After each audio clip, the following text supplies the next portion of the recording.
I'll be on it. If we fall from the top, we'll be soaring. Gotta learn to... Yo, what's up, people? It's your boys back at it again for another edition of the Off the Bench podcast in our new studio. Excuse the background, but the new studio is up and running. As you can see, I have the green screen that I'm not even using right now. Soon enough, I'll be wherever I want to be in the world. But in studio, we got Roland out here. Let's get right to business because we got a lot of news coming. We got NBA Finals, we got big wrestling news. But of course, we got to talk about the Milwaukee Bucks winning the NBA championship for the first time since, I think, 1979. Ooh, congratulations to those Bucks. Before that. Or before that even. I think that was the Hawks. I want to say 71. I wanted to say 71. Okay, because I know the Knicks won in the 70s as well. It was pretty much all the teams that used to be good and are now meh. But congratulations. Giannis wins Finals MVP. The Bucks NBA champions, all atop of the world.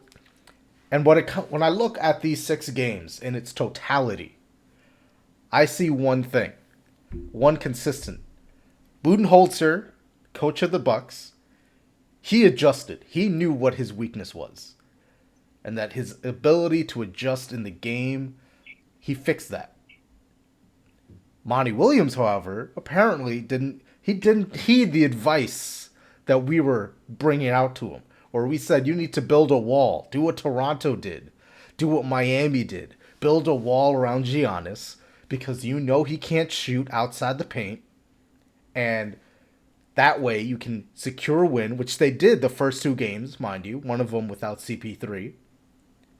And they managed to hold him off for a 2-0 lead. And then the wheels broke off the sumbitch because everything went wrong. CP3 didn't shoot well. Devin Booker had bad shooting performances, turnovers.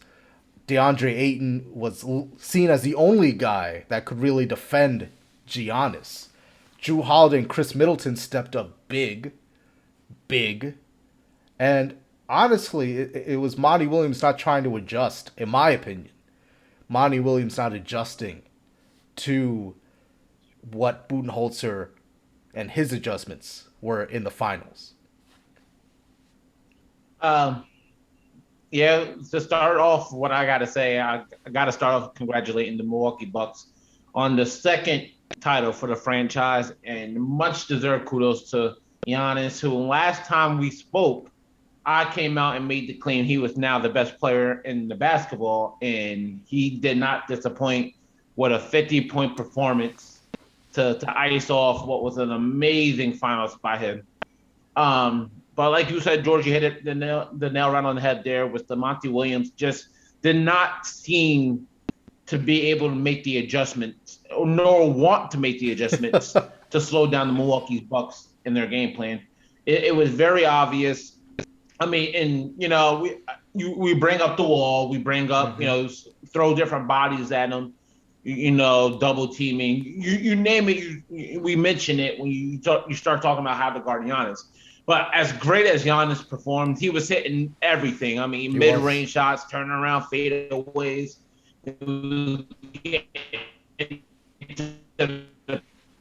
hitting free throws, which was the main component when he started really, it made it to the point where if you one of the two. It was getting to the point where he was just hitting consistently, which demoralized the Phoenix Suns defense even more. God bless DeAndre Ayton, but he had no business guarding Giannis. It's an impossible task to ask one man to guard Giannis. Especially a man that's out of position. He's a 7-footer with great athleticism, ability to finish with either hand. And it was just way too much to ask of DeAndre Ayton's still young, great, promising young player. But to ask any one man to guard this man one-on-one, it's foolish. Mm-hmm. Monty Williams should know that was foolish. And then, because at the end of the day, George, in that game 6, where you dive closer into the numbers, Jrue Holiday played poorly. Chris Middleton, up until the fourth quarter, was basically non-existent. You know, like there was not much help there. It was essentially all Giannis. Yeah. And that's what makes to me the performance all the more impressive because he did it with no help. Now you can argue, okay, Devin Booker on the Phoenix Suns, a lot of people were pointing out, well, Devin Booker had a bad game. Devin Booker's the reason why they lost. If Devin Booker doesn't go for 40 in the last 2 games before this, no telling what position you guys would have been in without Devin Booker. You know, like you guys, I mean, granted, they couldn't have won the series in those last 2 games because they still won the 2 games anyways, but you guys would have lost by 30 if Devin Booker didn't go for 40. You know, so like Devin Booker gave it all he had. You know, Chris Paul, if anything, it just really stings for Chris Paul. Mm-hmm. You know, everybody was rooting for him. It hurt it to watch Chris Paul. And I'll be the guy to say it. I don't think Chris Paul played that great in Game 6. A lot of people were saying, "Hey, you know, he finished with 27 points. He played well." I'm like, for Chris Paul standards, you got to understand, he had a couple of careless turnovers down the stretch where you're like, that's not Chris Paul. He took an ill-advised 3 early in the shot clock, which no reason to take that shot. He missed a clutch free throw that would have made it a 2-point game. Yeah. Instead, he missed, turned around, goes 2 points the other way. So now we're talking about a 3-4 point swing just because he missed the free throw. Yes. But I don't want to take anything away from the Bucks. No, the Bucks played really well in this finals. They played great. Giannis, like I said, I think he has now cemented himself as the best player in basketball. I thought that before Game 6. Wow. I came on here and I told you guys over your boy LeBron. Over your boy LeBron.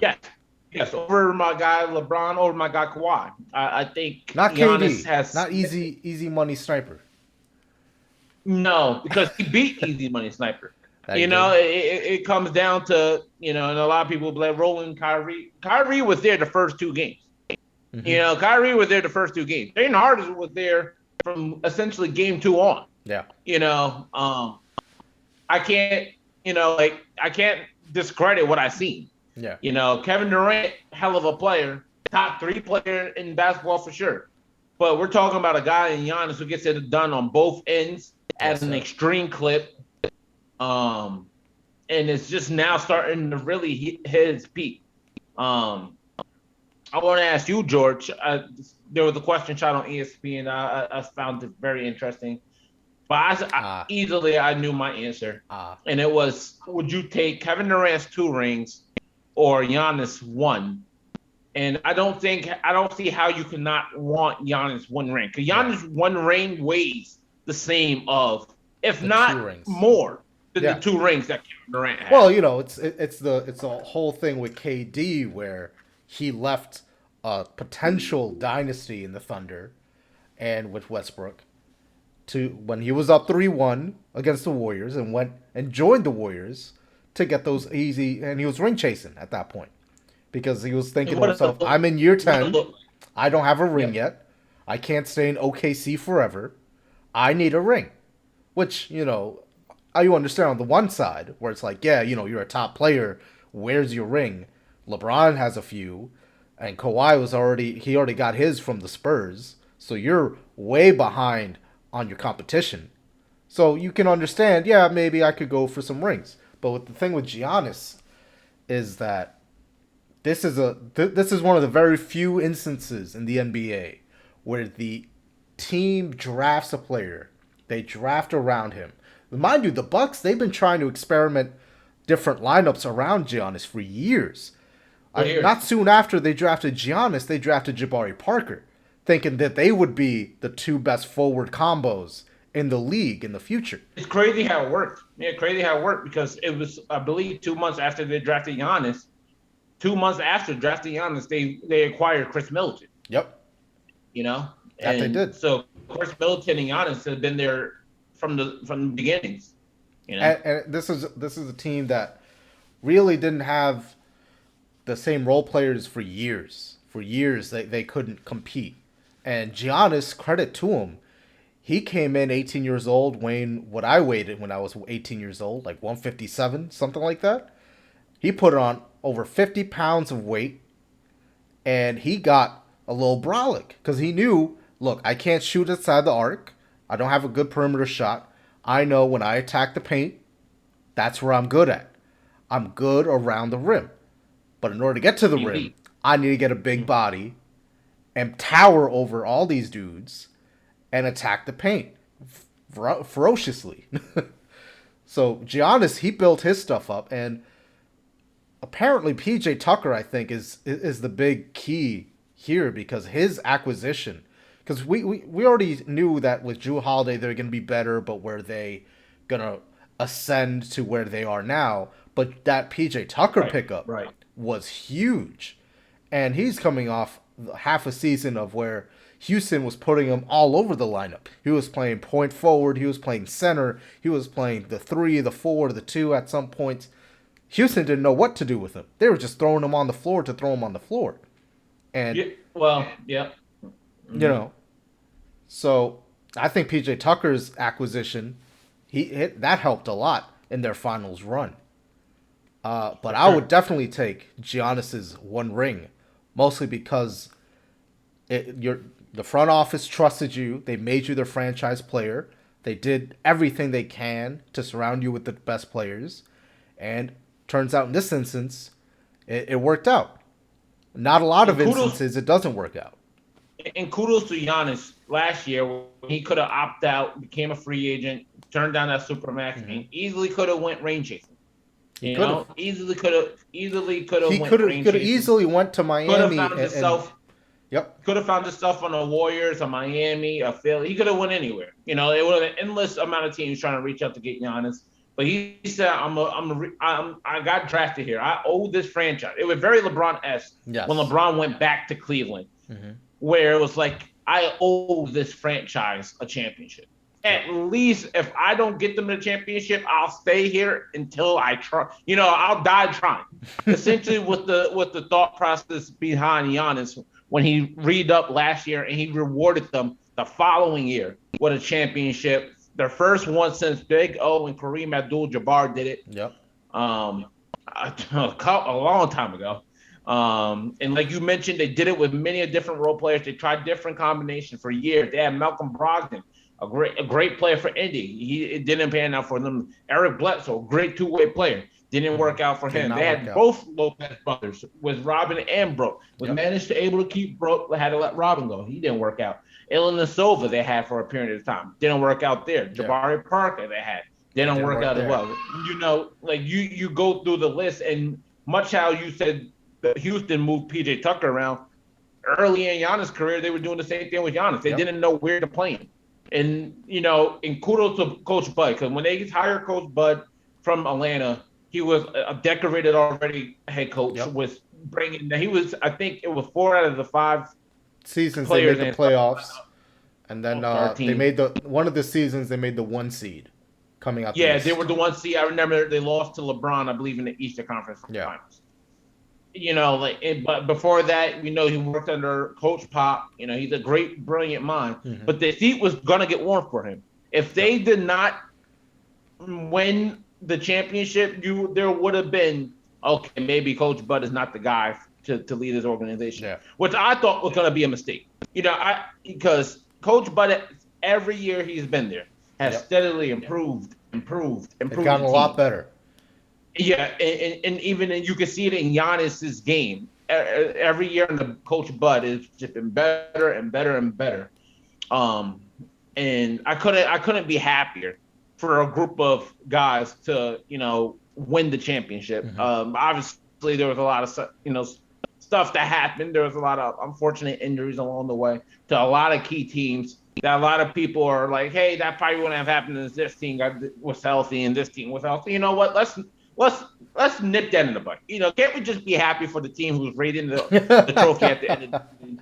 No, it don't matter. No, NBA fans being happy with the results of a finals because never. At the end of the day, when we're discussing rings, you and I both said we will take Giannis's 1, knowing that other team was injured, and he captured this championship. It's the same reason why Kawhi's ring in Toronto weighs so much more than the 2 rings that Kevin Durant got. Yep. Because he did it with a franchise that's never done it. Yep. And I understand Kevin Durant. Kevin Durant went to the Brooklyn Nets with a Kyrie Irving. Yeah, we're not saying franchise. KD's wrong. No, KD can, you if know that's what? his Because prerogative, George, he wants to go to because a super team. listen, George, listen. So when Kevin Durant first got to Brooklyn, it wasn't a super team. It was Kevin Durant and Kyrie Irving were easily the best two players on the team. It was a dynamic duo, which every team seemed to have had. Yep. There was nothing wrong with it. It wasn't until they acquired James Harden when we were like, okay, now now this is a bit of a super team. And they reached to go get Blake Griffin, and we're like, all right, this is a little bit of extreme, I can't put it all on Kevin Durant. Kevin Durant, at the end of the day, didn't trade these players, but I know he had to sign off. We can assure he had to sign off on that to get that to happen, which makes it again look bad on Kevin Durant's part. But I don't want to take anything. I want to keep the spotlight where we deserve to keep it, right there on the Milwaukee Bucks. Giannis is now a one-time NBA champion. I think this is not the last time we hear this. I think Giannis, now that he is seemed to got that one, and you hear every NBA player say, George, once you get the first, the game gets easier from here because you have one. The pressure's off. I'll say this. I'll say this about Giannis and the Bucks. At least you have one, because the Sixers are going to move Ben Simmons, even though there's reports coming out of Portland that they're not trading. They're not looking at any packages for CJ McCollum. They're moving him. He's out of here. Which is Portland used smokescreen, and it was not very effective because we can see through the bullshit. So we know Ben Simmons is on the way out the door. Yeah, we know Ben Simmons is on the way out the door. We know Portland's been trying hard to trade for him in the recent weeks. We know that about the what was the other team that Philly denied a trade for Ben Simmons? I think it was Ben Simmons for a couple first-round draft picks. I forget the team, but there was a team at the deadline that wanted to trade for Ben Simmons, and Philly said no. At the deadline, Malcolm Brogdon. Who has Malcolm Brogdon right now? Indiana offered a trade package surrounding Ben Simmons with a couple first-round picks, adding in Malcolm Brogdon and a couple other role players in return for Ben Simmons. Philadelphia should have just taken that, because Malcolm Brogdon will do a lot more for you on the floor than Ben Simmons. Malcolm Brogdon's a heck of a player. Let's be real. I'll have Brogdon the defender over Simmons. He's not the defender that Ben Simmons is, but on the offensive end, he got enough defense. He got enough defense on the Sixers. Exactly. No, agree. You need Ben Simmons to be the focal point of your defense. But completely anyway, agree. so You know what? Philadelphia's gonna get better. Real quick. Go ahead. While we're on the Ben Simmons trade talk package, I've seen a funny package that obviously, if this happened, they would have to move another player if they decide to do this. But there was a package I seen where it was like Ben Simmons. It was just Ben Simmons too. I don't think there was an additional player there. It was Ben Simmons for the 2 first-round picks Golden State has, plus I wanted to say it was Kelly Oubre for Ben Simmons. And I mean, if I don't know if you're Philly, why would you? I mean, 2 top 10 draft picks. I mean, that's nice if you want to pick 32 and 30. Oubre's the guy that you're just trying to match the salary for. You're not even. Oubre's just the person you're matching the salary. Throw Andrew Wiggins in there. Why not? If you're Golden State. No, hell no. Hell no. Throw Wiggins in the trade. Just say take them all. Both of them aren't doing anything with the Warriors. But I thought to myself, if you have the gifted passer and playmaker of Ben Simmons, he'll essentially be an upgraded Draymond Green. If you really look at it, he will be the upgrade to the Draymond Green, because he's equally the defender Draymond Green is, because he guards the 1 through 5. He probably the better playmaker, if we're being honest, because he can actually handle the ball. Yeah. And Draymond Green shoots threes, but he doesn't shoot them at an efficient clip. So what does it matter? So I found that to be interesting. But right now, there's obviously a lot of trade packaging. If Golden State's the team that I'm looking forward to the most this offseason, George, when you look at teams that could easily, and I mean easily, get better, because they're in a great pick. I've seen another even. Well, I haven't seen this one, but this one I thought to myself, where if I was Golden State, I would offer my 2 first-round draft picks, James Wiseman, and I will give either Andrew Wiggins or Kelly Oubre up for Damian Lillard. Because I'm like the amount of point scoring I wouldn't even care about my defense at that point in time. I will put Klay Thompson at the 3, and my backcourt will consist of Damian Lillard and Steph Curry. You know this isn't NBA 2K, right? You know this is real life. That would be the world's greatest scoring backcourt I've ever seen. Give him the 72 wins. Give him 72 and 10. That's what that team goes for. 2 and 10. 72 and 10. That's what that team goes 72 for. and 10. Oh, yeah, for sure. For sure. That team, minimal. I don't see them losing. That's minimal. I don't see them losing much. No, they lose the 10 games because everyone's on the what's it called? They're taking the rest games. Rest games off, yeah. Load management. Yeah, management. Oh, my thigh. Oh, my gosh. I need to rest for the next week. Oh, okay. Oh, you guys will survive. Who's my backup? Who cares? Just rest in the thigh. We're 9.5 games up on second place. It doesn't matter. Oh, jeez. Oh, man. All right. Moving away from the Bucks and looking at the other side of the coin, the Phoenix Suns. Boy, this was the first time they've made the finals since Charles Barkley was there. And which is interesting to think when you think about all those Steve Nash and Mike D'Antoni teams that never made the finals. The fact that they always made it to the Western Conference Finals, but would always get stopped by Kobe, and it was like the reverse of the East. It was like back then it was Kobe dominating the West.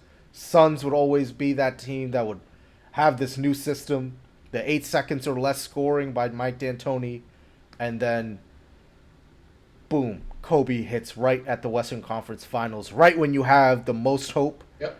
And Kobe will just say, nah, I want another ring. Same thing with LeBron, with every team that came in, Indiana Pacers, New York Knicks, that would come in when he was dominating the East. Like, nope, you had a nice run, but this is my conference. I'm winning this. So we talked about Devin Booker and how Booker, Ayton, they're still young. They're still young enough where they can keep this core together with Monty Williams. And despite Monty Williams' coaching mistakes in this finals, he should not get his seat should be perfectly cool. No heat coming from his seat. He did a great, excellent job. The question mark is Chris Paul. What do we do about Chris Paul? Because he has an option for next year for $44 million. Player option. So he could easily decline that and say, give me 2 to 3 more years and I'll re-sign here. Or he could pick up that option, sign and trade to who? The player option, I believe, if he picks his player option up, it's $30 million. Right. Which is, I guess, friendly these days when you look at the rest of the NBA. But if I'm Chris Paul, you got to decompress. You got to take a step back, and you got to reevaluate yourself. Yep. I'm not saying he's a bad player because we all know he's still phenomenal, but he has to take a seat back and really evaluate himself. Do I think, and this is what Chris Paul should be thinking, do I think I could be the best or second best player on a championship winning team? Because if he feels he can, then you stay exactly where you are in Phoenix. In Phoenix, and you just get improvement. Help the team. Try to recruit some players to Phoenix. Help build the roster up. Yep. Try to strengthen your roster, your staff. If you don't believe you could be the second or best player on a championship winning team, I would consider declining my player option to hit free agency. Because there will be a bunch of teams that have at least 1 to 2 players better than Chris Paul on their roster that would want a Chris Paul. Yeah. So you look at a Philly, he'll slide in there. He'll be somewhere between the second or third best player on the team. You can look at the Lakers. He'll be the third best player on that team. Another team that a lot of people I feel like are undermining their ability to make something happen is the Knicks, because I still feel with all the $77 million cap space that the Knicks have, Don't do that the to Knicks me. want a point guard. I mean, It's yeah, no they hidden do. secret. It's no hidden secret. The Knicks are they're shopping. They're buying somebody. Yeah. Somebody is coming to the Knicks at the point guard position. Whether it's Russell Westbrook in a trade, Chris Paul, Damian Lillard, somebody. They're grabbing somebody. And if you're Chris Paul and you with the $77 million we're talking about, that the Knicks having cap space. If I'm Chris Paul, I'm signed there. I'll take a 2-year deal for $50 million. You could sign there for $50 million. You then, with the whatever left in cap space, hey, fill this team up with the best of available players you could possibly, even if Chris Paul decides he's going to take a pay cut. Like, hey, okay, I'm opting out of my player option that was $30 million. How about I just sign a 1-year deal with the Knicks for $30 million? And then now you're telling the Knicks, hey, boatload of cap space here. Go grab me another superstar. And there's Kawhi, who's available. You got a Paul George who's available. You have a lot of promising young players. John Collins, I didn't mention, he's available. There's a bunch of young players and great players, good to great players who will be available for the Knicks to grab.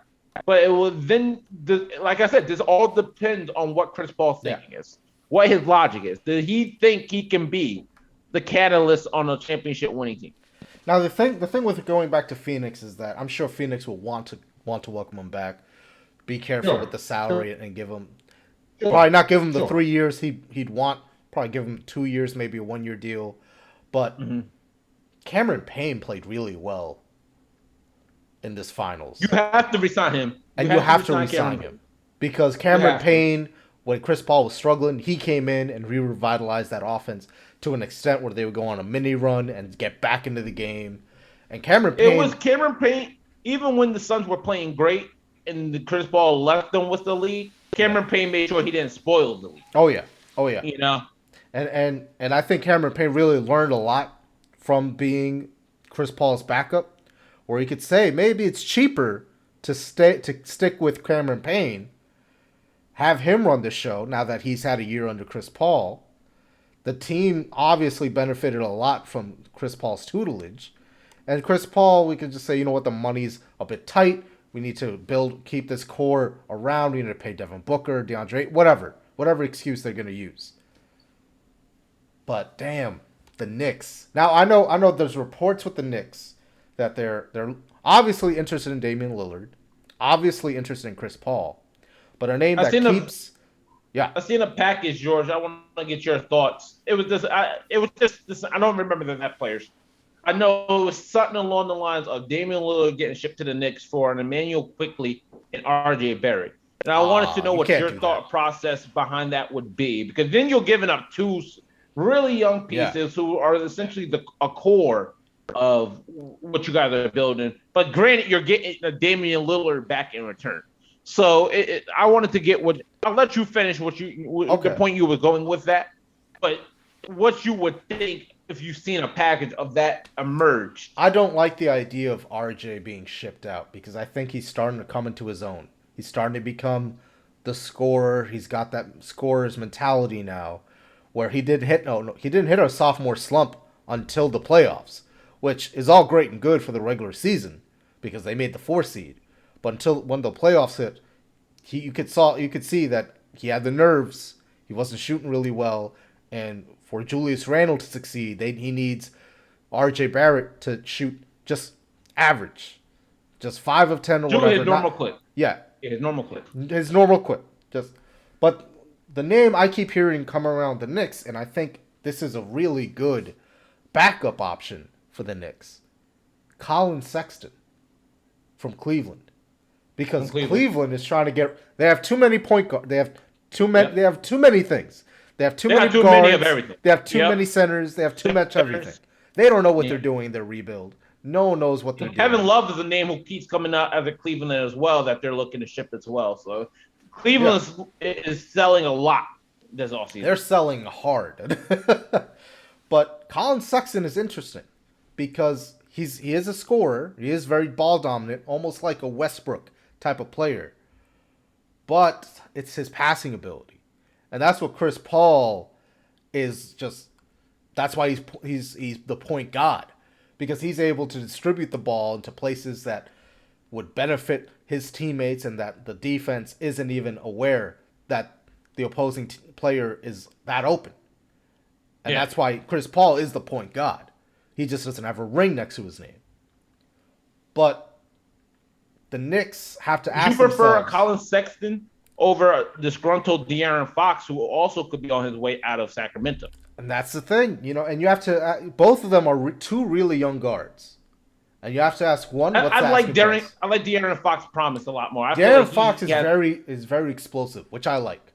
And under the bright lights of the Mecca, Madison Square Garden, I think he'll 1,000% succeed. The issue, again, is now the asking price, because the Knicks do have a lot of assets. They could ship Kevin Knox, Frank Ntilikina. I would even give it to Obi. I would even move Obi. I don't know. If I could get myself a guard I deemed a game changer, like a Damian Lillard or I believe a De'Aaron Fox is, I would move him. Because you know what? He's a forward. He's going to play the forward position. Yeah. Is what OB is. And you have enough of those. Mm-hmm. You have enough in rotation, even if you come off him, to the point where you're like, okay, we're still fine. I mean, he's a young player. I get it. But the issue with Obi, the big issue with Obi is that everyone expected Julius Randle to have a down year this year, which is why you drafted Obi, because he's a National Player of the Year leader. He was the nation's leader in points per game, which is why he was the Player of the Year. And you were expecting Julius Randle to have a dip, so you could say, okay, Obi, here's more playing time. We're clearly out of the playoffs. We're in the lottery. Go play with RJ and develop that chemistry. Obviously, Julius Randle had a most improved player of the year type season.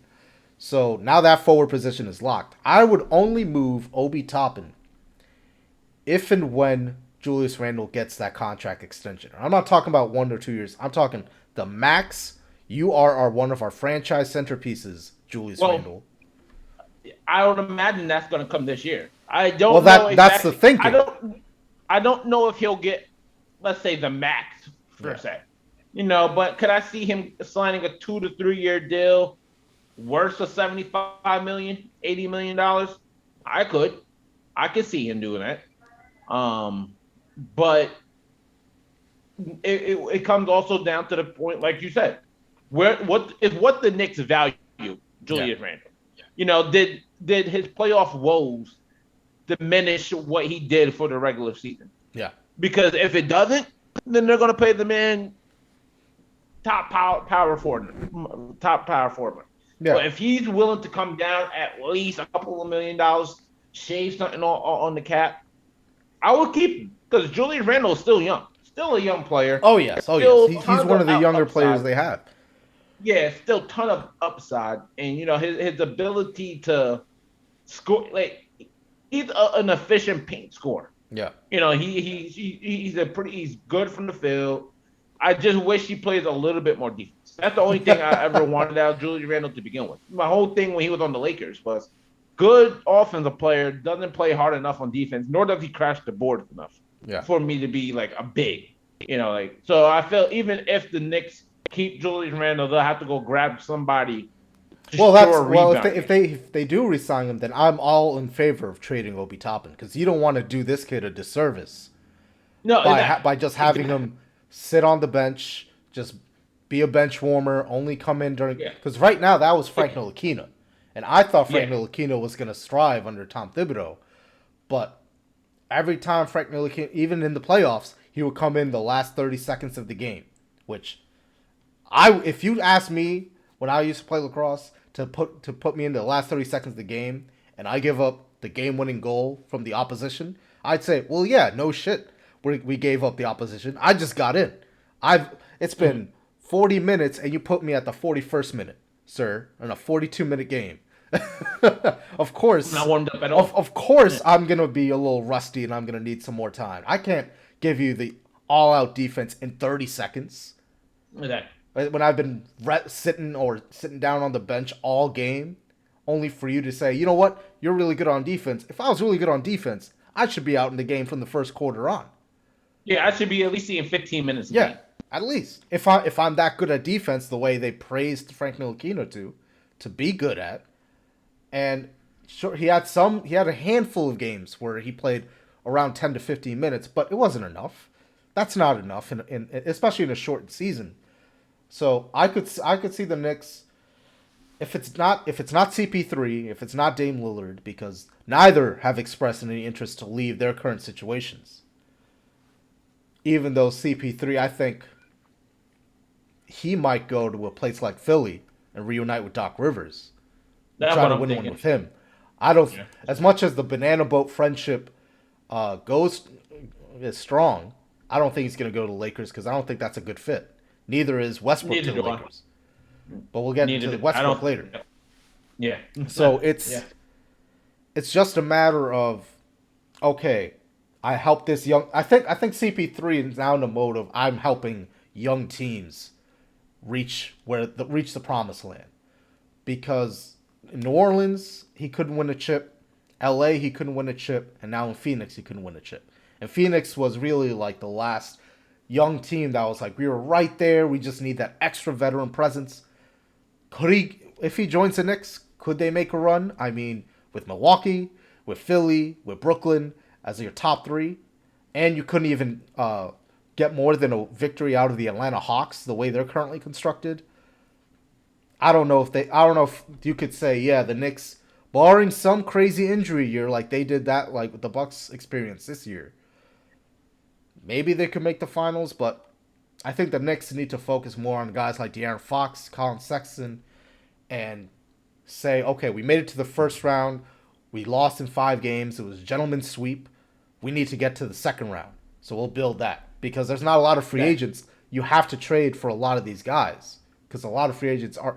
As much as James Dolan likes to tout to the media that there's a lot of big-name players coming that want to come to New York, you're not going to go to the Knicks unless they force you to come.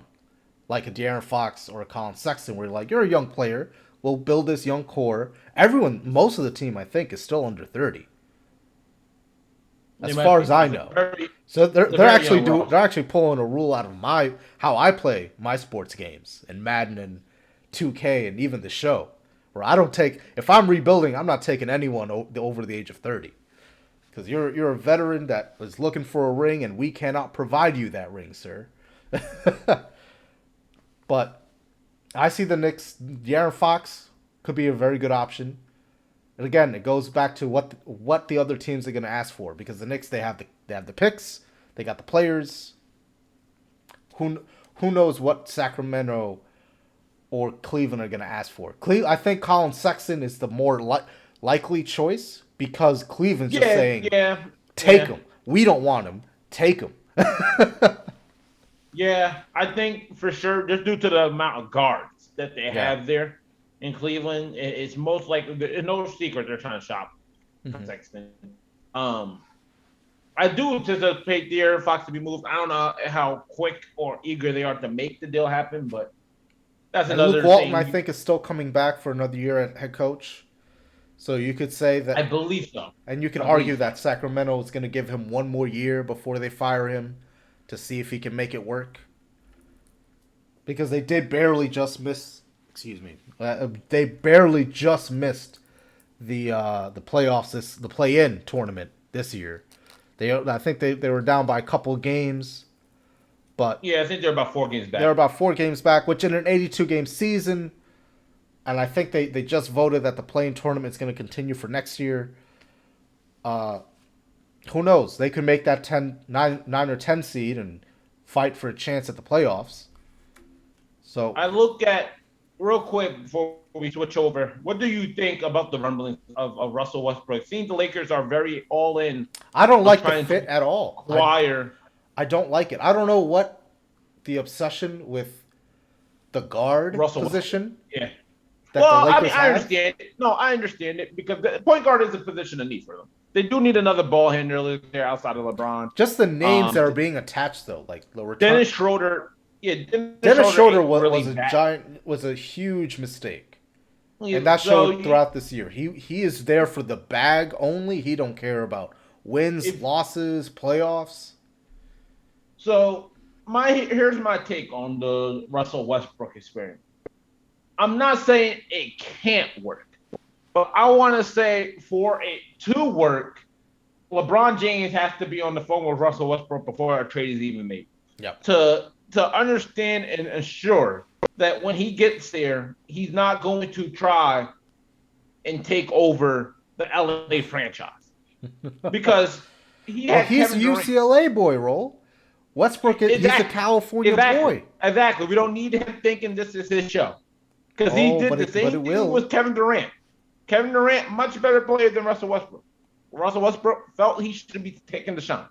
He did it in Washington. Bradley Beal, better player than Russell Westbrook is. Mm-hmm. Russell Westbrook was trying to take the shot. Now, granted, I thought they played well together. I thought Russell Westbrook and Bradley Beal were building.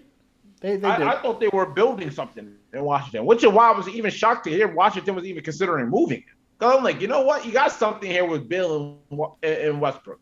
You know, it's a weird pairing, but a good pairing nonetheless. They made the AC with essentially no bench and a bunch of people where I told you they were starting for that franchise. You would be like, who are they? So, and it's so weird that the Wizards, they're adamant on not trading Bradley Beal, but they're very open to Westbrook. Here's the thing. I heard in return that the deal would have centered around Dennis Schroeder, getting Dennis Schroeder, Kyle Kuzma, and Horton Tucker in return for Russell Westbrook. So now you're naming three players. Horton Tucker, a very young player, but still a promising player. But Kuzma, who's been on the doghouse. Yeah. And Schroeder, who is now in the doghouse because of his ridiculous demands. You know, we're talking about two guys who immediately come in and start for your franchise. And then Horton Tucker, a young promising player who could eventually become a starter for you guys. And I'll say this, in terms of Dennis Schroeder. The Knicks, very early on, at the end of the season, were reports saying that they are interested in making a move for Dennis Schroeder. And then the reports of him wanting $100 to $120 million came out. The Knicks, their interest disappeared. And all focus went to Colin Sexton. So Schroeder needs a reality check because there are teams now looking at Cleveland's guards over you.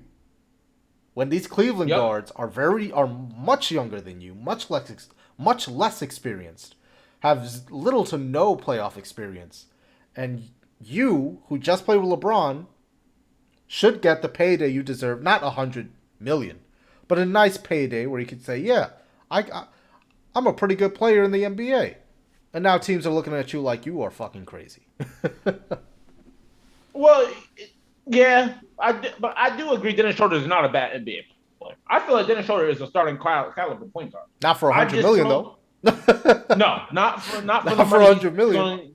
Not for the money he'll be asking, and not for the Los Angeles Lakers. Because I feel like, and the same reason why I'm questioning the whole Russell Westbrook and LeBron thing is because neither one of them are elite enough shooters to play without the ball. Mm-hmm. So if LeBron's handling the ball, what does Russell Westbrook do?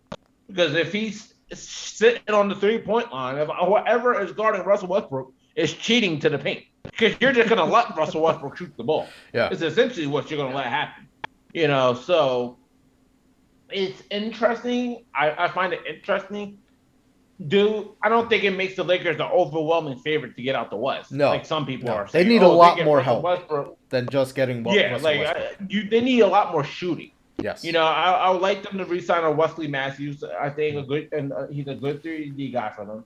I don't know the whereabouts of PJ Tucker and how long he is due for Milwaukee, if he's up or not. But if they can potentially get a PJ Tucker, that would be huge in Los Angeles. That would be a nice piece for them. So what about what about the Lonzo Ball factor? Because it's been reported he's another person they're leaking to the Lakers. If I'm Lonzo, just for Lonzo's career alone, I don't want him back on the Lakers.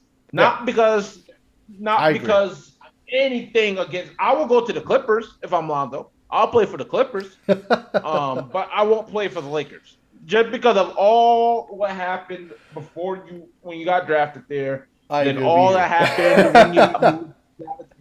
It's best you just don't put yourself in that situation. No.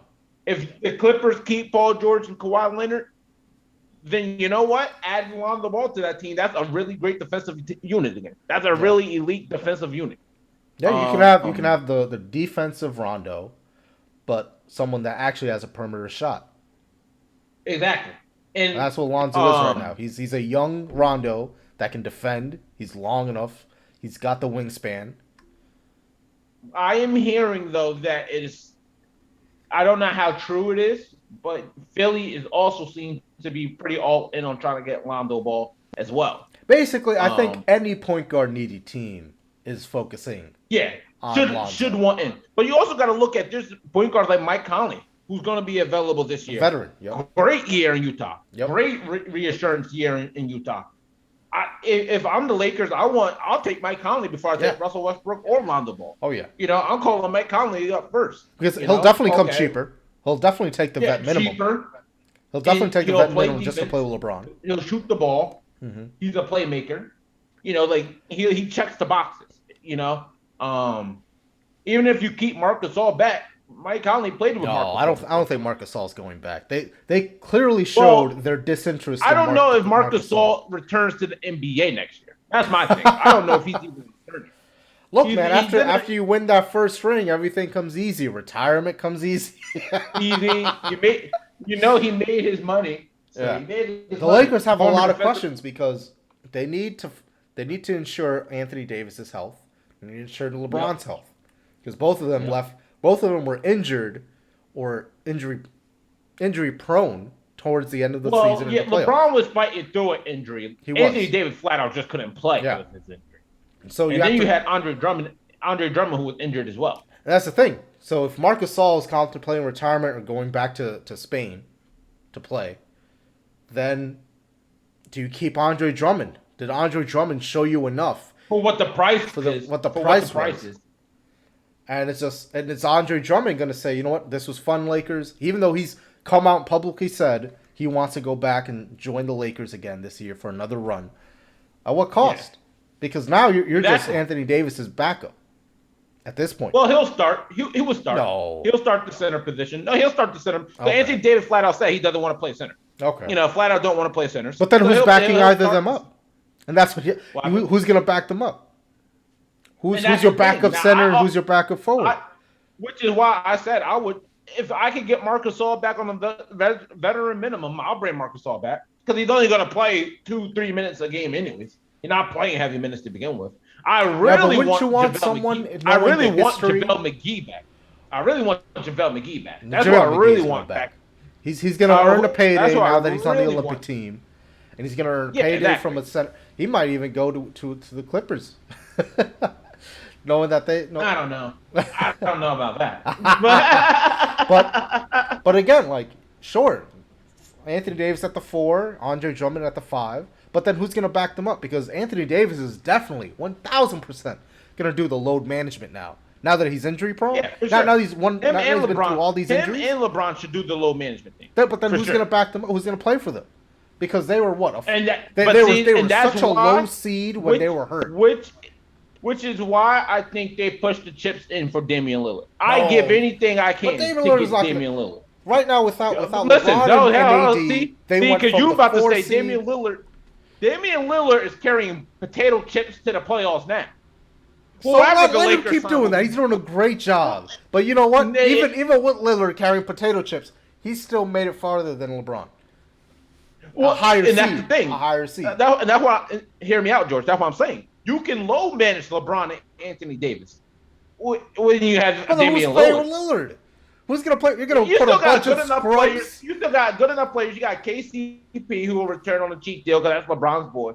You got Alex Caruso who's not going nowhere, and then you can sign the veteran minimum. It's the LeBron discount. You come for the LeBron discount.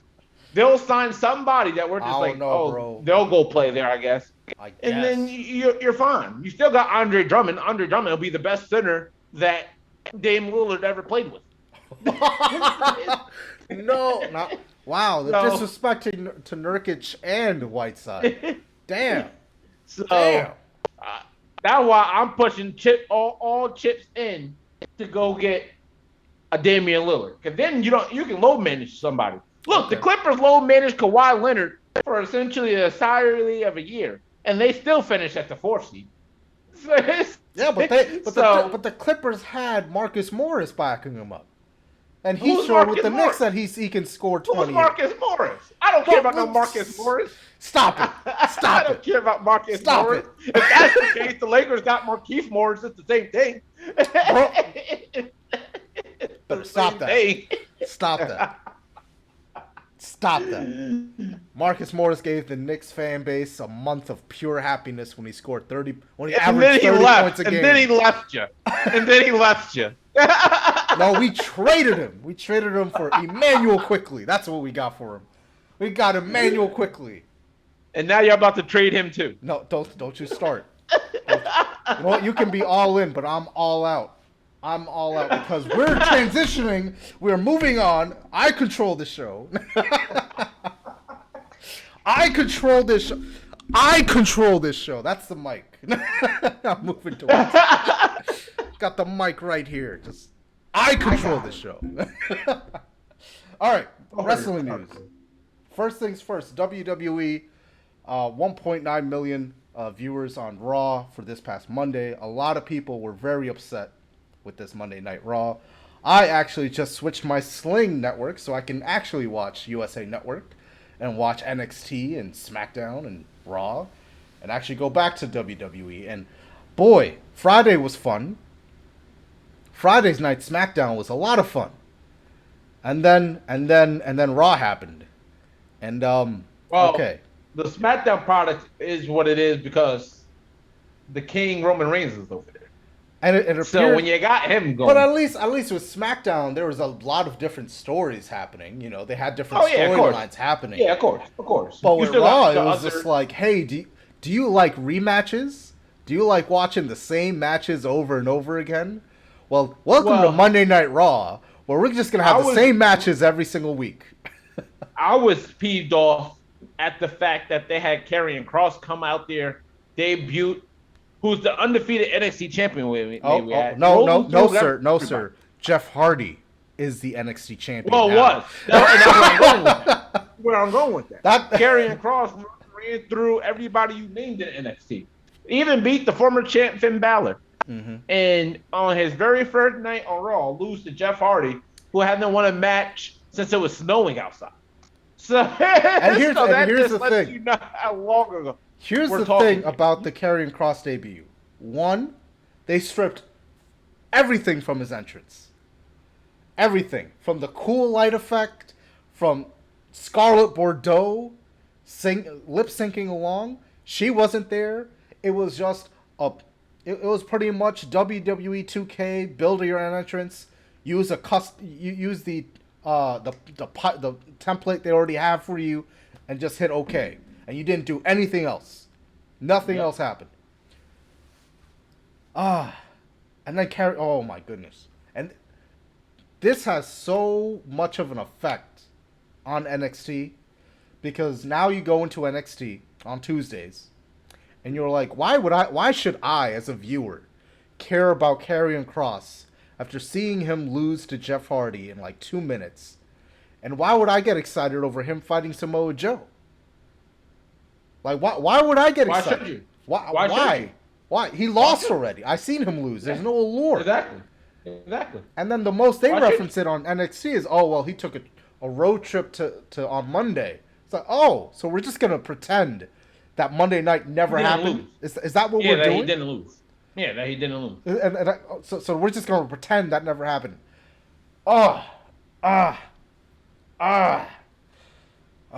And apparently, according to reports, Sean Ross Sapp, Fightful, he said that there's now immense heat from the NXT locker room against their boss, Vince McMahon and the WWE creative. Because for the past, 2 years now, they've been head-to-head with AEW, All Elite Wrestling. there was a Wednesday Night War, they put in a lot of effort to bring back the Great American Bash, to bring back all these shows for the weekly shows, not even takeovers, just big shows, just to combat big events. AEW big events, just to say we can do big events too. They ended up losing Wednesday Night War to AEW when they were forced to move to Tuesdays because of the NHL deal with the USA Network and NBC Sports. So now you're just like, what in the fuck is going on? They work their asses off to provide weekly entertainment. And this isn't the first time. Remember, this isn't the first time NXT Champ debuted on the main roster and ended up getting his ass whooped. Yeah, and took a loss. It's look back at Charlotte Flair. Charlotte Flair was the undefeated women's champ when she debuted in Raw. Took a loss to, I want to say, Natalya. Yeah. And granted, it worked out well for Charlotte because her last name is Flair. Yeah. and the thing with Charlotte, I'm glad you brought Charlotte up, because when she beat Rhea Ripley for the NXT Championship, she didn't put anybody over. She didn't put Rhea over. She didn't put anyone in that NXT Women's Division over. And the whole point for Charlotte Flair being NXT champ is to bring in viewers to NXT. That did not go well. They fumbled that situation. And I'm not even upset about Karrion Kross.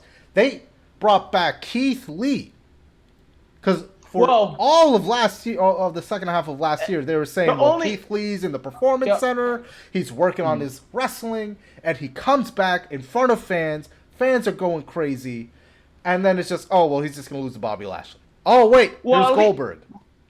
The only thing I pushed back on the Keith Lee thing is they made him look strong. You know, not like he got jobbed out to Bobby Lashley. He didn't get jobbed out. Karrion Kross got jobbed out. Yeah. He lost, flat out lost to Jeff Hardy.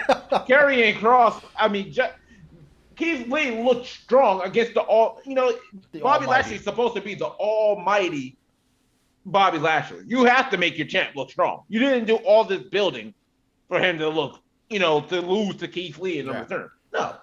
But if Keith Lee looks strong in a return, and Bobby Lashley's like, damn, all right, that guy's that. He's gonna be a hell of a competitor. Now, obviously, Goldberg. Why do we need this? All the reports told me that this was gonna happen. I just didn't want to believe it. As soon as I heard that music, I was like, here he comes. Once I heard Goldberg was gonna be on Raw, I said, well, if Brock Lesnar's too busy coaching high school football, I guess you call Goldberg. And the problem with Goldberg is that he's so old. Not only is he so old, but he works so stiff. Exactly. And he you're gonna doesn't have to wrestle Bobby Lashley during SummerSlam. It's not going to be a good match. It's not. No. It's not going to be a good match, and it's going to tarnish everything that they built with Bobby Lashley. Bobby Lashley, exactly. Unless Goldberg, literally, the only good that could come out of this is if Bobby Lashley squashes Goldberg in like a minute. Yeah. That's the only thing good that could possibly come out of this. Because if he doesn't do that, anything short of him beating him in like the first 2 minutes of this match will ruin essentially everything they just worked so hard to provide. It's hilarious because WWE has now been saying for weeks they want this year's SummerSlam to be even better than WrestleMania. They want this SummerSlam to be bigger than WrestleMania. This is not how you do it. No. I would have preferred to have a Keith Lee, Bobby Lashley program for the next couple weeks going to SummerSlam and just say, maybe Keith Lee overpowers Bobby Lashley and he's just like, fuck this, grabs his title, grabs MVP, and they walk out, take out a ring-out loss. Keith Lee looks strong because he whooped Bobby Lashley's ass. Bobby Lashley says, fuck this, I'm not going to degrade myself in front of the fans. He continues to build his heel work. Yeah, continues to build his heel work. And you can do that, have him go through some gauntlet or whatever. Have Keith Lee, because Keith Lee, he should be at the top main event level with his talent, his mic skills. Which is what I'm hoping this program leads to. I don't have much faith because they're going back to their tyrants. I don't either. I've seen how they did Aleister Black. I seen how they did him. Yeah. Even when they had, I mean, we're talking CM Punk, who outright just just flat out cut a pipe bomb in the middle of a show. Like, creative here sucks. Daniel Bryan, Daniel Bryan didn't leave because of creative. He left because he wanted to go wrestle other people that WWE wasn't going to allow him to cross promotion to other, organizations to wrestle. So he took his talents elsewhere. God bless him. Did amazing things in WWE. Was the face of the WWE for the longest period of time. But this is what they need to do with Keith Lee. Anything short of him feuding, well, I know what I'm about to say. It's not going to make sense until he drops this belt. But AJ Styles needs to drop this tag team belt. He needs to leave Omos. Reason why I say that is because now you can have heel AJ Styles, who no matter who he fights, we care so much more about because it's AJ freaking Styles. Yep. And we need AJ Styles versus Keith Lee for whatever pay-per-view you decide to give me that. And Keith Lee beats AJ Styles. And then Keith Lee beats AJ Styles. Now you have propelled Keith Lee to main event status. Yeah. Like here, Keith Lee, this is AJ Styles putting you over. You are now a top guy. Yeah. The reason why I fear that won't happen is because one, you got Big E, who's lingering with this champion. A lot of people are saying he won't cash that thing in until after the draft, though. He's going to end up on SmackDown. He's going to cash in on the SmackDown champion. I'm reading a lot of reports telling me that. So I'm going to hold off on him cashing in before that. But the WWE refuses to take Drew McIntyre out of the championship picture. He seamlessly is always just there. It's like, when in doubt, here's Drew McIntyre. Yeah. And that's not Drew McIntyre's fault. You can't blame Drew McIntyre for being a hell of a wrestler with the look to match and the charisma. You can't blame him for that. Yeah. But this is what happened when you lose a Braun Strowman, when you move Seth Rollins off to SmackDown and he's no longer there to compete. You don't even have the superstar Cesaro, who you built up on SmackDown, to compete over on Raw now. So now it's like, who do you put in there? If you're not gonna put Keith Lee, that's why when they brought Karrion Kross up, I'm like, oh, this is perfect. Yeah. This is perfect. You now have a new star to build up. You have Karrion Kross, the wrecking machine that he is, and then once Big E seamlessly would have won the title. You could have had Big E versus Karrion Kross. Big E puts over Karrion Kross, and you could have ran off with Karrion Kross being undefeated for probably another year, 6 months to WrestleMania. Yeah, no, exactly. To WrestleMania. You could have took that to the bank. Yeah. But they ruined that. And yeah. No, I'll just say now I don't know what you do. At this point, Bobby Lashley can't lose this belt. I don't see a situation in which Bobby Lashley loses the belt till at least Brock Lesnar returns. It would take a Brock Lesnar return for him to lose his belt. Because at this point, George, who does he drop the belt to? I mean, the thinking is that Big E gets moved to Raw with the Money in the Bank briefcase. And then he cashes in as revenge for Kofi Kingston. I'm at Raw. Or something. Yeah, I mean Raw. If Bobby Lashley stays on Raw. But he cashes in as revenge for Bobby Lashley beating up the New Day for the weeks going into Money in the Bank. Yep. I don't know if that's gonna happen now because now they're all in on Goldberg. I don't know when Big E is gonna cash in because you can't stop the head of the family or head of the table story with Roman Reigns because he still needs to get through John Cena. They still need to find like 4 other competitors. Which he will beat. He will beat John Cena. And the plan is going into WrestleMania for him to face The Rock. Now, I don't know if WWE is going to have The Rock win the Royal Rumble or what they're going to do. But that program, they have that set in stone. They're talking to The Rock already. They already got John Cena on board for SummerSlam. Here's the thing. I don't think you need John Cena. You don't need The Rock to win that Royal Rumble. Why? Because The Rock is The Rock. The Rock is The Rock. You can. I'm just thinking in WWE booking terms, how they book things. Yes. No, yeah, I understand. I would anticipate something along the lines of similar to how Roman Reigns cut a promo, John Cena music hit. Yeah. Similar to that. Roman Reigns cutting a promo. I've been champion for almost a year. I'm the head of the table. Yep. You have Jimmy, Naomi, everybody who's part of the clique behind them, backing them up. Yep. And then if you smell what The Rock, it's cooking. And then at that moment, it's like, okay, we're setting off for this. Because the reason why, George, is if that's what we're gonna get, and then they're already booking that's then you could save whoever that Royal Rumble winner is to go fight whoever that other said champion is. Like that sets that up perfectly. But now you got Finn Balor on SmackDown, which I said again is another wasted opportunity because we could have had Finn Balor on Raw. Here's the problem with Finn Balor on SmackDown role. Here's the problem: is that this isn't NXT Finn Balor. No. This is not NXT Finn Balor. This is main roster Finn Balor. Whole year to revamp. This is main roster Finn Balor. I'm going to do main roster Finn Balor. Play to the fans, and then I'm going to walk away. Yeah, pretty much. Yeah, and this is not the Finn Balor that people were watching on Tuesday nights on NXT. Completely different character. He's back to the Prince. The twisted Finn Balor. Twisted Finn Balor. The New Japan Finn Balor. But I hope WWE figures this out because Raw was very disappointing. A lot of fans had a lot of backlash towards it. Only to be greeted by the news that 2 huge signings are all but confirmed. Well, one is. One is. The other. Yeah. All right, first things first. CM Punk.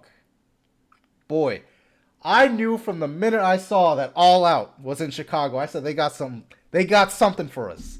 They always do because they don't have these events like the first event back with fans in Miami. They brought Malachi Black and he debuted. Just this past week, they had Chavo Guerrero debut as Andrade El Idolo's new consultant. So they're going the Brock Lesnar and Paul Heyman route with that character.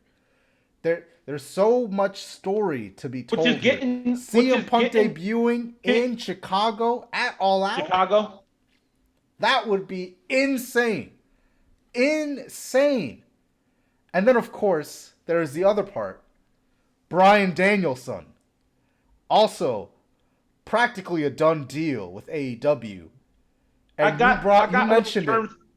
I got a little terms with that one as well, George. I read a little bit more into some articles. It seems he has a working relationship. He'll be signed with AEW, but he'll work almost like how. Yes. And for any fans of Dynamite, where Bryan Danielson will be working Impact and New Japan shows. And this is what I love about All Elite Wrestling, because Tony Khan has been going on for the past year. The forbidden door is wide open. He kicked that sumbitch down. They're working with Impact. Just this past week, they made the IWGP United States Championship evented Dynamite. And Lance Archer won that. And now they got the leader of they got a Bullet Club member. I believe his name is, I don't know what his name is. Starts with an H. Huku, I don't know. I don't want to butcher it. But now they have an IWGP championship. Tamatonga's brother. Yes. Tamatonga's brother. Yes. Yes, so he's challenging for the IWGP Championship again next week. So now we had 3 weeks in a row now where the IWGP New Japan United States Championship is on display on national television. AEW Dynamite did over 1 million viewers this week. They had over 1 million viewers last week. They're booking the fan base with Adam Page and Kenny Omega. That program goes. Can we just talk about how great Kenny Omega is right now? Like, Kenny Omega is the AEW World Champion and is holding the TNA Impact Championship at the same time. Like, this man is at the head of the table for 2 different organizations. Not even that. It's 3. I think he's still the AAA Mega Campeon. He's still the AAA champion. So now that's 3 organizations. He got 3 belts. He's got 3 belts. Like, I don't know if you've seen Slammiversary. I don't know if you got a chance to watch it. I did. I highly recommend you do, because he put on a stellar match against Sami Callihan. I mean, that match, it was, because you know what Kenny Omega is, George? Kenny Omega is the Shawn Michaels, Ric Flair of this generation. Oh, yeah. Where you could take Kenny Omega with whoever, and it don't matter the style of wrestler. Sami Callihan, a hardcore wrestler, he nailed that. Mm-hmm. You put him with a Kazuchika Okada, a technical, formal, just and overall. He'll perform his ass off. A beautiful match. Yeah. You could have him in there with a high flyer. Kenny Omega adjusted like Kenny Omega is not capable of having a bad wrestling match with a broom. And to think that this man was ever so close to signing with WWE, where All Elite Wrestling would never have happened, because everyone from Cody Rhodes to the Young Bucks, they all were under the assumption that they all got offers from WWE. Obviously, they all talk as their boys. And they saw the offer Kenny Omega received from WWE, and everyone was like, this motherfucker's going to WWE for the money. I mean, that deal was ridiculous. That deal was insane. Record-setting deal. And they said, no, we're starting All Elite Wrestling. And boy, this has been a great partnership. Because Impact not only has revamped, they've improved on their brand. Now with the partnership with Don Callis and the Elite. But now All Elite Wrestling has repaired the New Japan relationship between Impact. Because if you remember, back when TNA was hugely popular, they would have the similar matches that AEW would have, where TNA would have the IWGP tag champs. They had Nakamura on there before. Mm-hmm. They would lend the New Japan wrestlers with the Impact wrestlers. But now it's just with every company. It looks like with every company they're doing it. And I won't be shocked to see Progress link with AEW here shortly. I mean, if WWE lets them go. But looking at it, that's the problem. Because that's the real problem there, George. That's the problem. That's the problem. They could have still had Daniel. They could have had WWE could still to this day have Daniel Bryan on their roster. Yep. But they refuse to integrate cross promotion matches, which I don't understand why. Because everyone, back in the day when people literally thought there was only one promotion in the WWE, I understood. Yeah. Because there was a hidden secret that there was Impact Wrestling putting on great matches, New Japan putting on great matches. There was that hidden secret. The fourth wall is kicked down. We know there's other promotions going on.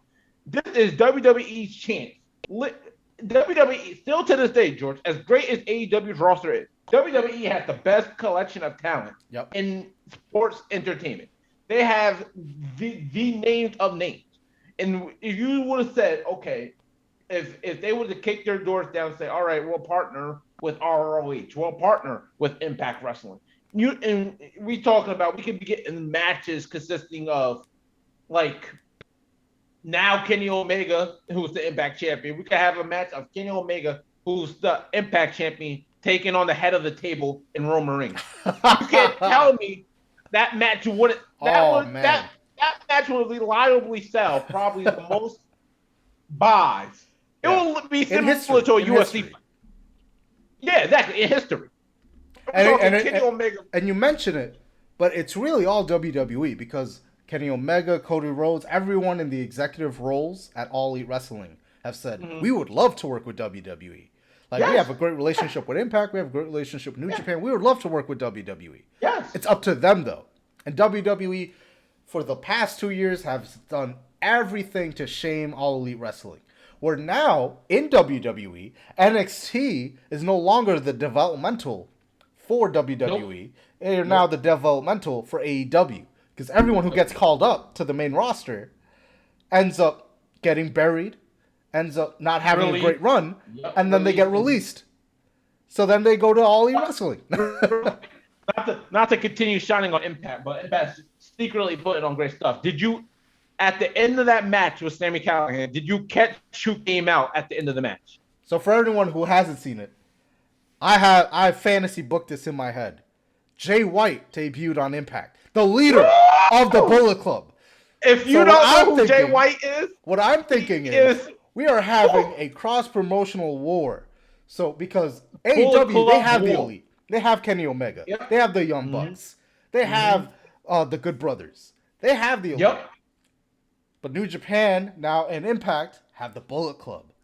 And have you noticed in the last couple episodes of Dynamite, they started to reference the Bullet Club a lot more. Before they would shy away from, the other New Japan, whatever. Yeah. They wouldn't recognize the Bullet Club. Now, back a couple weeks in a row now. They're referencing the Bullet Club. A lot more. I think we're leading towards, if not I this think year, we're going to see next Jay year. White appear on I think AEW. so.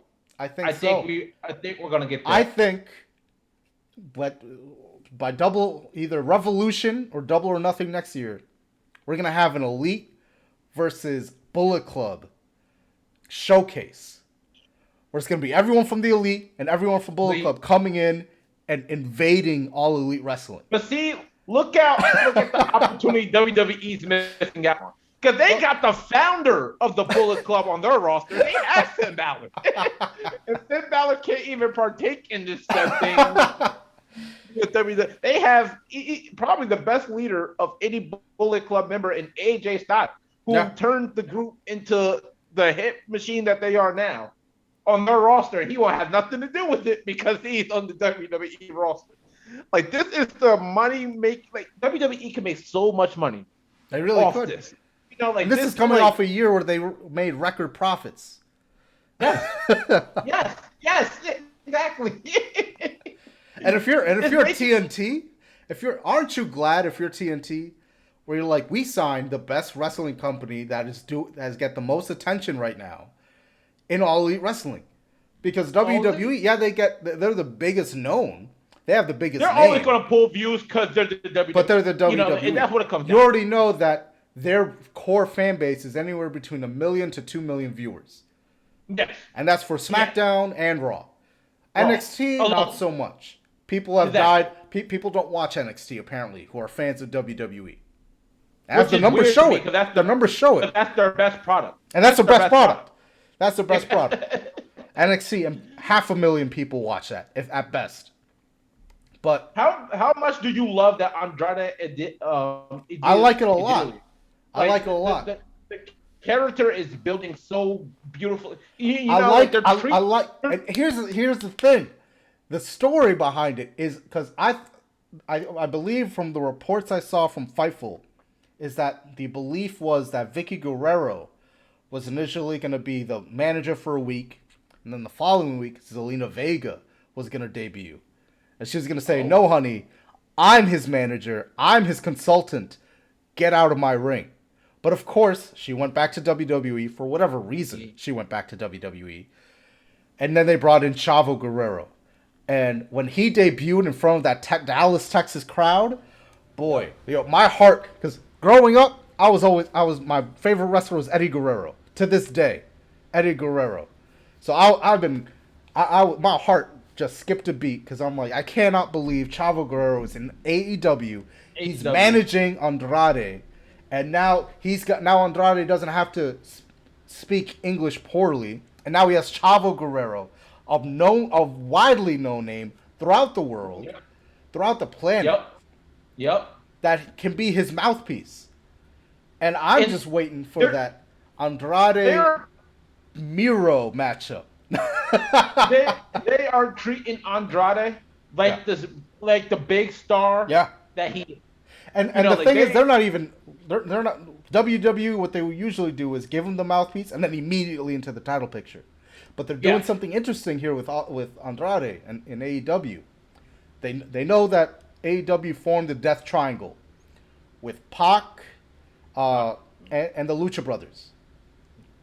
And Andrade is pretty much just like, why are you with them?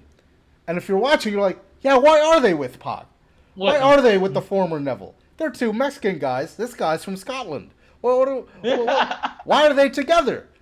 And it works beautifully. It works beautifully because it's like, yeah, that makes sense. Why are these guys with this one other guy? That doesn't make sense. It seems like an odd pairing. They should be with the guy that's also Hispanic and build a Hispanic stable and dominate AEW.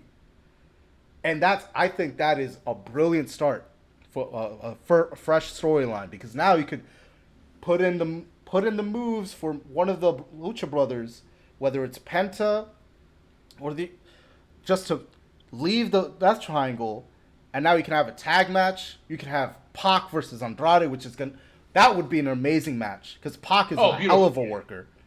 Yeah, both talented workers. Both of them. Or you could just have Pac against one of the Lucha Brothers. It would be insane. And And that Penta versus and we Andrade, have Malachi Black versus Cody Rhodes, I think, in 2 Cody weeks. Rhodes, which is surely going to be an amazing match. And automatically, and I think they said they're rushing that match because Cody Rhodes has to film that Go Big Show game show for TBS. Yeah. So automatically they're like, all right, we're gonna rush through this in 2 weeks. We're gonna have that match, and then Malachi Black's gonna go through his thing. Because we know Cody's gonna put him over. Cody, and that's the thing I've noticed when that Go Big Show debuted. That's when he lost the title to Brody Lee. Rest in peace. Lee. And he went on that run until taping ended, and Cody Rhodes came back and picked up the story from there. So I think that's where we're heading right now, is that he's going to put Malachi Black over. Malachi Black's going to look dominant.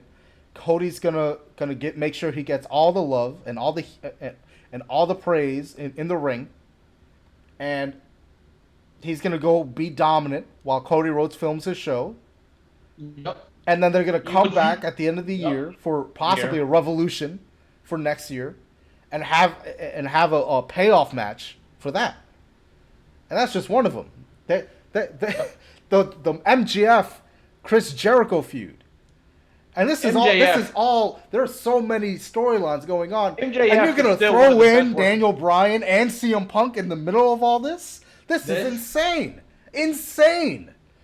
This this feels like it's getting to the point. It's starting to feel like it has that eerily similar feeling when Impact Wrestling debuted Christian Cage. Yeah. Then they debuted Kurt Angle, and then we just sitting here like, man, are they signing on Jeff Hardy?